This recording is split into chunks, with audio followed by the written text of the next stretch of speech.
So welcome to this modeler VR tutorial. This started as an idea. A friend of mine, Maiten, this is his work here. He did this.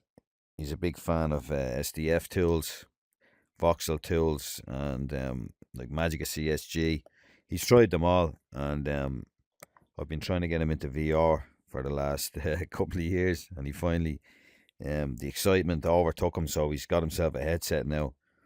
He did make this in Blender, I believe, with various different add-ons. Using SDF, I think node setups and things like that. There's a few different ones there. I can't remember the name. It'll be on the screen there. But yeah, so he finally got the headset, and I was making this tutorial. I was going to just make it for him as an intro to get him up and running. And it's a great example piece to use and showcase a lot of the tools. And then I said, right, well, I might as well just put this tutorial up on YouTube for everybody. So yeah, mate, and I hope you enjoy the VR, and you're gonna love Modeler. So we'll get going. So when you're in the VR world,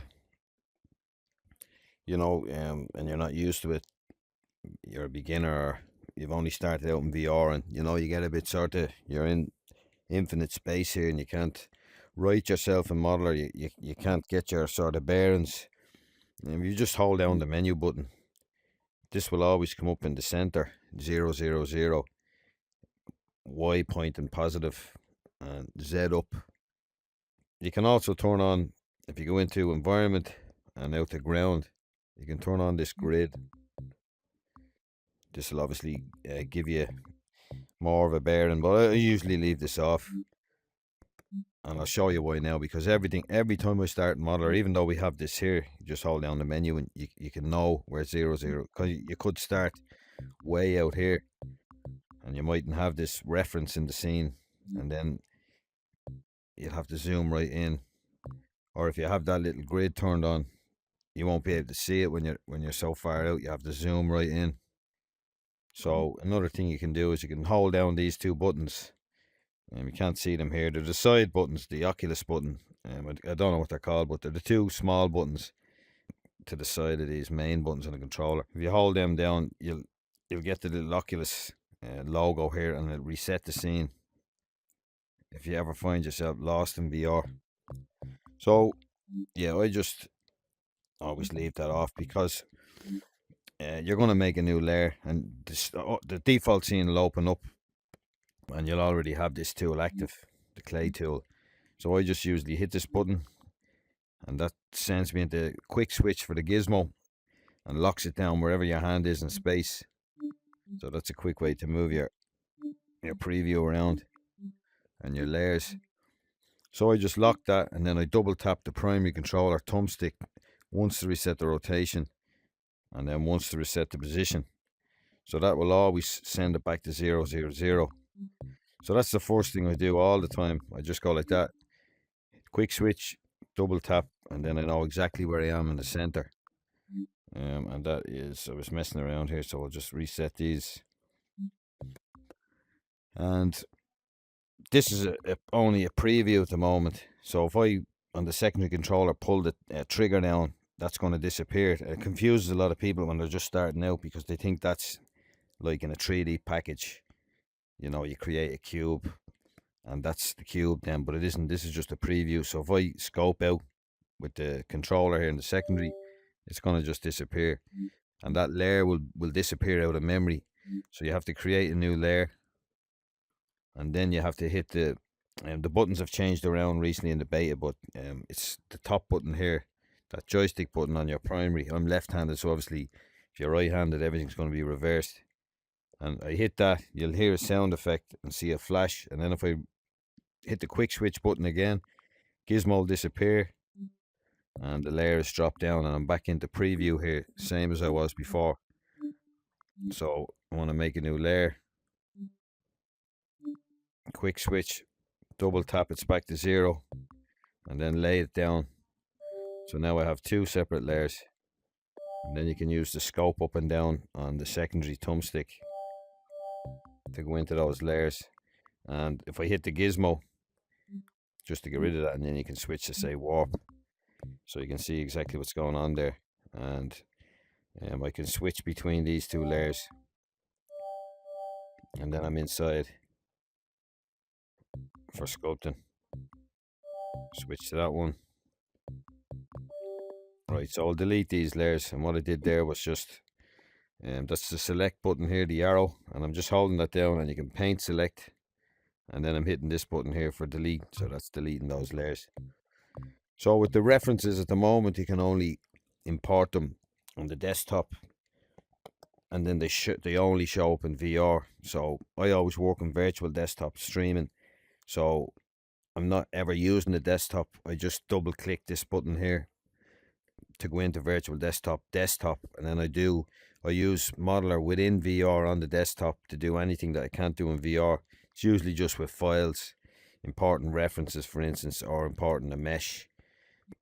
You can see here some of the stuff is here, but some of them haven't been added yet, so that's the way I do it in virtual desktop. I just double click and then I do it in the desktop, and then I can see I'm in VR, but I'm seeing my desktop screen, and I can see the reference in the desktop screen in VR, because I'm not looking at the desktop, I'm looking at VR in the desktop, the mirror of my VR view. Whereas if it's just a desktop, you won't be able to see the reference in desktop itself, so don't be confused. But I will always be able to see it because I'm looking through the desktop through VR, so that probably confuses even more. But once you import the ref and then go into VR, you'll see it if you're not using virtual desktop or Steam VR or any kind of streaming with desktop support. Link as well, I think, has it, but I don't use that, but I'm pretty sure it does have it. So yeah, once you import your ref, you can hold down the menu button, and you see the laser pointer here. It'll be either on the menu or you just point it. You have to kind of turn your hand a bit, and the laser will hit the ref. And then I'm going to hit this button here, select, same as selecting a layer, top button on the primary, and it's going to give me a sub menu related to the reference image. So you can see here I have pin scene turned on, so when I navigate, the reference will always be locked to the scene. So I'm just going to create another layer here, double tap, lay down the layer, scope out, and you can see now I'm pinned. So if I select it and unpin that, you know, the reference is just going to stay in place. So I usually work mostly with this pinned because you can still move it around. At the moment, there's still more, the reference tools are still being worked on, so there's more functionality to add, but there's enough basic functionality here to do what you need to do. So I usually work with a pin, and then I can just move them around. And when you have loads of references, you'll see, and then when you load up a new scene for refs that aren't pinned, depends where you put the headset on and everything. So I just prefer to have them pinned. You can also angle snap them and lock them as well. So that's locked in place. And all I'm doing here, remember, is when I hold down the menu, you have to select that. And if there's more refs here, you can do the same. You can paint select them by holding down that selection button. So turn off lock, and you can also recenter the scene. And you'll see then if I turn this on again, the grid, that's going to be locked to 0, 0, 0. So then I could flip that around because I have this on as well, angle snap.